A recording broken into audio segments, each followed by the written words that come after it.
These are the top headlines. Union Minister Kishan Reddy addresses at the 16th Rozgar Mela, Secunderabad in Hyderabad. Let's watch the live.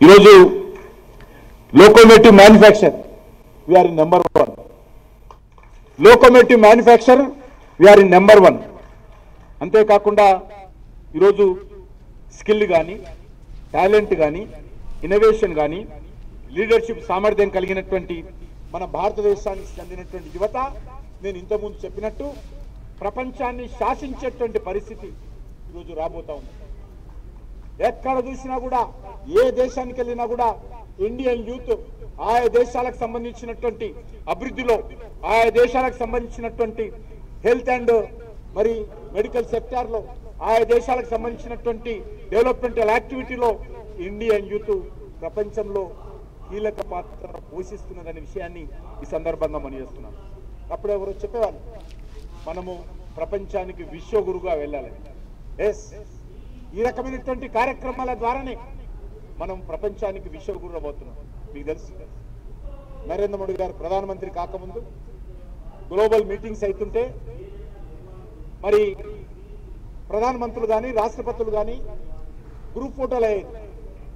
ఆ group ఫోటోలను చూస్తే మనం ప్రధానమంత్రి ఎక్కడుండా ఏ లైన్లో ఉండా ఎతకాల్సినటువంటి పరిస్థితి.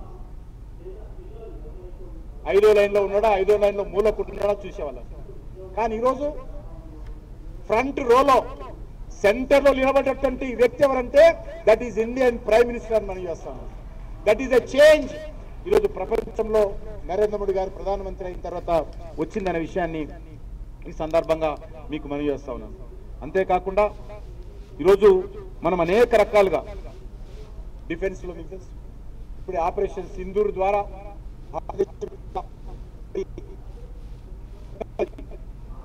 డిఫెన్స్ టెక్నాలజీ ఏ రకంగా ఎమర్జ్ అయిందో ఈరోజు ప్రపంచానికి చాటి చెప్పారు. ఏ దేశానికి సంబంధించినటువంటి టెక్నాలజీ యూజ్ చేయలే. 90% టెక్నాలజీ భారతదేశంలో తయారైనటువంటిది. అందులో హైదరాబాద్లో తయారైనటువంటి టెక్నాలజీని ఉపయోగించి ఆపరేషన్ సింధూర్లో ఏ రకంగా మన తెలుగు వాళ్ళు తయారు చేసినటువంటి తెలుగు గడ్డ మీద తయారు చేసినటువంటి ఈ యొక్క టెక్నాలజీతో ఏ రకంగా ప్రపంచాన్ని శాసించామో మనకందరికీ తెలుసు. ఈరోజు మన స్వదేశీ టెక్నాలజీతో మరి ట్యాంక్స్ కావచ్చు, మిజైల్స్ కావచ్చు, రాకెట్ లాంచర్స్ కావచ్చు, ఫైటర్ జెట్స్ కావచ్చు, ఆర్టిలరీ కావచ్చు, సబ్మెరైన్స్ కావచ్చు, స్పేస్ టెక్నాలజీ కావచ్చు, ఈరోజు చాలా ప్రపంచమంతా నివ్వెరపోయే విధంగా ఈరోజు మనం తయారు చేస్తాం. అంతకుముందు 98% డిఫెన్స్ షూస్ కూడా మన మిలిటరీ వాడే షూస్ కూడా కొన్ని దేశాల నుంచి మరి ఇండోనేషియా లాంటి దేశాల నుంచి డిఫెన్స్ షూ సైనికులు వాడే షూస్ కూడా మనం ఇంపోర్ట్ చేసుకునేవాళ్ళం.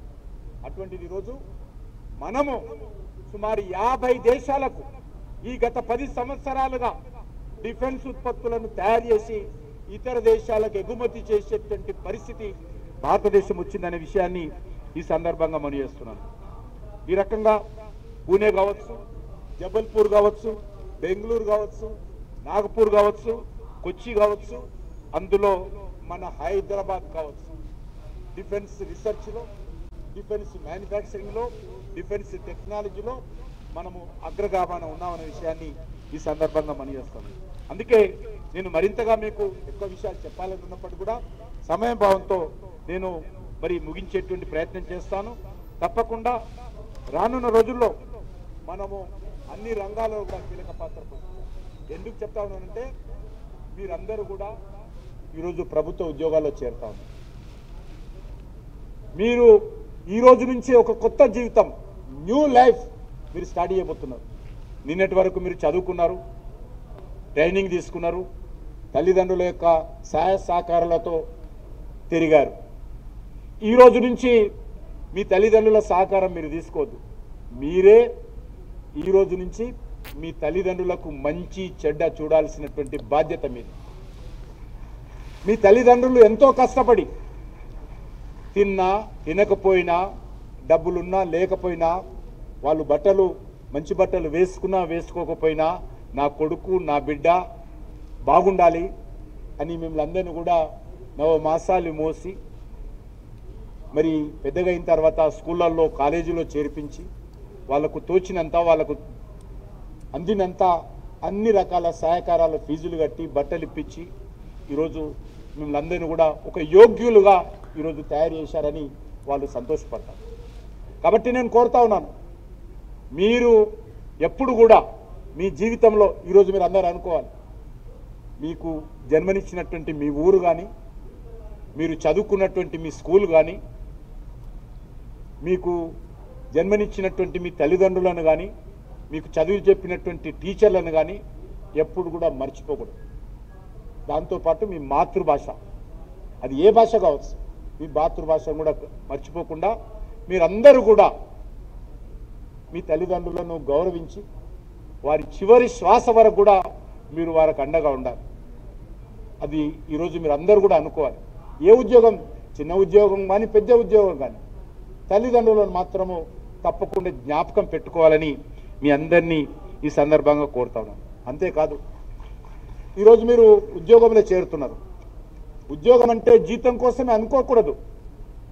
ఈరోజు మీరు రెవెన్యూలో చేరినా, లేకపోతే రైల్వేలో చేరినా, లేకపోతే ఎందులో చేరినా కూడా సర్వీస్ మోటివ్, శాలరీ వస్తుంది కానీ నేను సేవ చేస్తాను, రైల్వేకు మంచి పేరు తీసుకొస్తాను, లేకపోతే ఆర్మీలో అయితే ఆర్మీలో మంచి పేరు తీసుకొస్తాను అనేటువంటి విషయము మరి ఈ సందర్భంగా మీరందరికీ మనవి చేస్తూ, తప్పకుండా ఆ దిశలో మీరందరూ కూడా సేవలు అందిస్తారనేటువంటి విశ్వాసంతో మరి వచ్చినటువంటి మీ తల్లిదండ్రులకు ప్రత్యేకంగా ఇక్కడ ఉన్నట్టుంది కొంతమంది, మీ తల్లిదండ్రులకు హృదయపూర్వకమైనటువంటి శుభాకాంక్షలు తెలియజేస్తా ఉన్నాను.